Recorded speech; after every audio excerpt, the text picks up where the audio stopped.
Let's talk about confidence. Episode 7, Leadership Confidence, the technical expert to leader transition. Welcome back to Let's Talk About Confidence. I'm John M. Walsh, and today we're talking about one of the most challenging confidence transitions I see. It's that subject matter or technical expert to leader. Over the years, I've been lucky enough to work with thousands of experts who became managers, engineers, accountants, scientists, IT professionals, finance specialists, all brilliant people, competent in their technical domain, promoted because they were excellent at their technical work. And then they struggle, not because they're incapable, but because technical confidence and leadership confidence are two completely different things. Here's what makes the transition brutal. You've spent years building confidence in your technical domain, thousands of problems solved, deep expertise and recognition from your peers. Then you become a leader and everything resets to zero. You're in a new domain with new challenges. The behaviours that made you successful technically now actively sabotage your leadership, and no one prepared you for this. I want to talk about Kate's story. Kate was the best structural engineer in the team. She's a brilliant technical mind. She solved problems others couldn't even see, and clients asked for her specifically. So naturally, when a team leader position opened, she got promoted. 6 months later, she was miserable. The team was underperforming, and everybody was confused about what went wrong. Kate had technical confidence, but she had zero leadership confidence, and no one prepared her for this. They assumed her technical competence would transfer to leadership, and it didn't. The transition from expert to leader creates what I call the perfect storm. There's three forces that collide. Force number one is competence without confidence. As a technical expert, Kate built confidence over the years through thousands of problems solved. Then she became a leader, and everything resets to zero. Imagine you're an accomplished pianist with 10,000 hours of practice. Then someone says, "Hey, great, you're now the conductor." You don't have conductor confidence just because you've been a pianist and you've had confidence in that. That's what happens when technical experts become leaders. It's a different instrument, no practice and no confidence. Researchers call this domain-specific confidence, and it doesn't transfer automatically. It has to be rebuilt. Force 2 is the behaviours that made you successful now hold you back. Kate's technical success came from solving problems herself. High personal standards and independence and deep focus. These same behaviours sabotage leadership. Solving problems herself, micromanagement. The team members don't develop. High personal standards, bottleneck. Nothing's ever good enough to delegate. Independence. It's like isolation, and she's not building relationships. And the deep focus is missing the people issues and not seeing the team dynamics. The behaviour that built technical confidence actively undermines your leadership effectiveness. Force 3 is there's no time to build confidence. Most organisations give technical experts zero transition time. Friday, you're the best engineer. Monday, you're leading engineers. Good luck. No apprenticeship, no low-stakes practice, no gradual progression. Research shows that 58% of new managers receive no management training before taking on the role, and about 60% of first-time managers fail within the first 24 months. And it's not because they're incompetent, it's because they're competent in the wrong domain. There's 5 confidence gaps, and leadership requires 5 specific types of confidence. Technical experts typically have none of these when they start. Gap 1 is delegation. Delegation confidence is evidence you can hand work to others and it'll get done adequately. Not perfectly, adequately. Why experts lack this is they've had 10 years of evidence that doing it themselves produces better results and it's faster. They've got zero evidence that delegating produces acceptable results. Kate's got a complex technical problem. She could solve it in 3 hours. Our team member could probably solve it in 8 hours with some mistakes. The leadership behaviour is delegate it. The confidence gap says, but I know I can do it better and faster. And what if they mess up? We haven't got time for that. What happens? Kate solves it herself. Again, the team member doesn't develop and Kate gets overwhelmed. Gap 2 is the difficult conversations. Difficult conversation confidence is evidence you can address underperformance without destroying a relationship. Why experts lack this? Because technical work involves problems, not people. They've spent years building confidence solving technical problems and 0 years navigating interpersonal difficulty.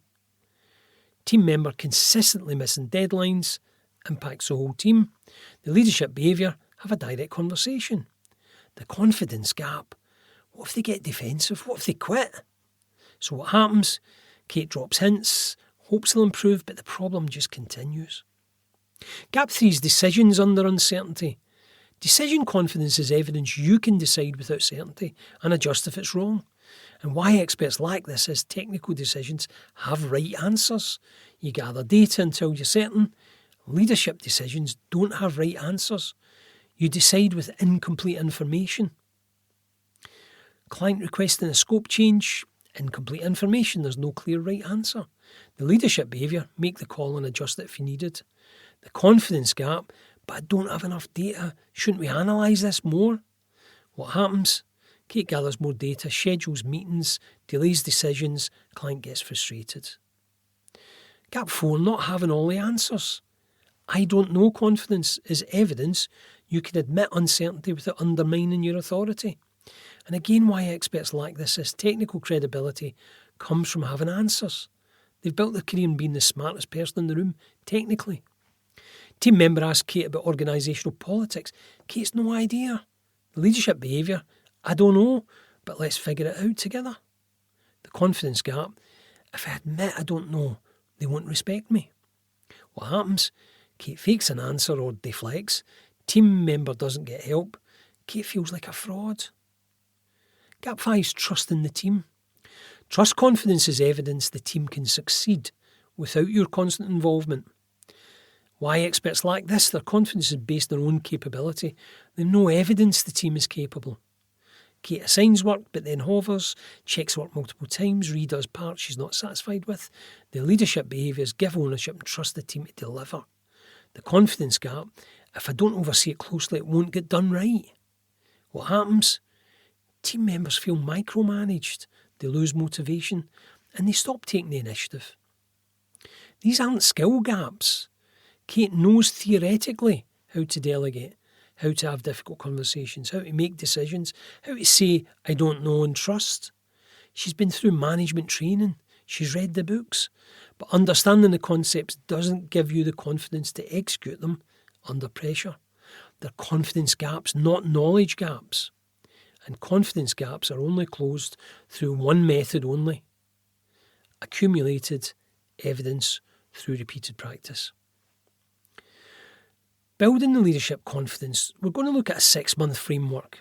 Again, people will go through it at different phases, but building that confidence requires the same process you've used to build your technical confidence. Systematic practice accumulates evidence. So month 1 would look like building delegation confidence. Start small, delegate one straightforward task, nothing on the critical path and something that's low stakes. The goal is 10 delegations attempted this month. Track it. Did you delegate? Not did they do it perfectly. Just track the action. After 10 delegations, you've got 10 pieces of evidence. I delegated 10 tasks, 8 were completed adequately. Nothing's perfect. 2 needed rework, but they weren't disasters. That's delegation confidence beginning. Month 2, it might be build difficult conversation confidence. Start small, give one piece of developmental feedback, not performance management, not high stakes. The goal could be 5 feedback conversations this month. And track it. Did you have the conversations? Not did they change immediately? After 5 conversations, nobody collapsed. All relationships survived. 2 people actually thanked me for the honesty. That's difficult conversation confidence beginning. Month 3, build decision-making confidence. Again, start small. Make one decision with 80% information, not 100%. Something with manageable consequences if it's wrong. The goal is 10 decisions this month. Track it. Did you decide within 24 hours? And after 10 decisions, 7 worked really well. 2 needed adjustment and 1 was flat wrong, but recoverable. I learned to decide and iterate. That's decision-making confidence beginning. Month 4, build I don't know confidence. Next time you don't know something, say, I don't know. Let me find out the answer. Let's figure it out together. The goal is 5 I don't know moments this month. Track, did you admit not knowing? After 5 moments, people still respected me. 3 people specifically appreciated the honesty. That's I don't know confidence beginning. Month 5 is build the trust in the team confidence. Start small. Give one team member ownership of a project. Not your most critical project, moderate stakes, remember. Don't hover. Check in weekly, not daily. The goal for this is 3 hands-off ownership projects this month. Track it. Did you avoid micromanaging? After 3 projects, all 3 were completed. Not exactly how I'd have done them, but adequately. One case was actually better than my approach. That's trust confidence beginning. And month 6, the progressive challenge. Now increase the difficulty in each domain. Delegate more complex tasks. Have more difficult conversations. Make bigger decisions. And trust the team with higher stakes. It's the same process, same tracking, just higher stakes. In that first year, by month 12, you'll have followed this framework. You'll have something like, say, 60 delegations logged, 30 difficult conversations, 80 decisions under uncertainty, 20 I don't know moments, 15 hands-off projects. That's accumulated evidence across all 5 leadership confidence domains. Now you've leadership confidence, not because you read about leadership, because you've evidence you can execute leadership behaviours under real conditions. Kate implemented this framework starting in month 7 of her leadership role. Months 7 through 8, 25 delegations, are evidence log, team delivered adequately, 22 out of 25 times. Months 9 through 10, 15 developmental and performance conversations, are evidence log, read, no one quit. Relationships actually improved through honesty. You weren't expecting that. Months 11 through 12, 40 decisions with 70 to 80% information, so a fair amount of uncertainty. The evidence log, 28 worked well, 8 needed adjustment, 4 were wrong but recoverable. The result is by 18 months for Kate, the team performance improved dramatically. Kate working 45-hour weeks, not 60, and the team members felt like they were developing rapidly. The big shift from faking leadership confidence to having evidence-based leadership confidence. Let me be honest about what this journey looks like. The timing will vary, the numbers they'll change, but the pattern's consistent. It starts with the foundation phase. Everything feels effortful. Each delegation requires conscious thought. You'll question whether you're cut out for leadership, and that's normal. You're building new neural pathways. Remember that. You can't see them, but you're building them. The struggle phase. This is leadership's middle bit where you're practicing consistently, but behaviours aren't getting noticeably easier. You will want to quit. Don't quit. Do not quit. This is where your leadership confidence is actually built. And then you move into the emergence phase. You'll see small shifts become noticeable. Delegating might feel slightly more natural because the evidence in your log starts to matter. The foundation confidence phase, you can execute basic leadership behaviours consistently without overwhelming anxiety. Not effortless yet, but accessible under normal conditions. The application phase, you're adapting your leadership approach to different contexts. The team trusts you as a leader, and you trust yourself. How long does it take? It varies, but the pattern's consistent. You'll move through these phases if you practice systematically. Experts struggle as leaders not because they're incompetent, because they're competent in the wrong domain. They've got deep technical confidence, they've zero leadership confidence, and no one teaches them that leadership confidence is built the same way technical confidence was, through systematic practice that accumulates evidence. If you're a new leader, assess this. Which of the 5 confidence gaps is causing me the most difficulty at the moment? Pick one, just one. And this month, practice that behaviour 10 times. Small, low stakes, track them, build evidence. If you're leading someone transitioning from technical expert to leader, recognise they don't need more management training on concepts. They need systematic confidence built through practice. Give them permission to be beginners. Create low-stakes practice opportunities and celebrate attempts, not just outcomes. In the next episode, we'll be talking about confidence across life domains. How does confidence in one area relate to confidence in another? Does it transfer? We'll talk about that next time. But for now, remember this. Leadership confidence isn't about charisma or natural leadership ability.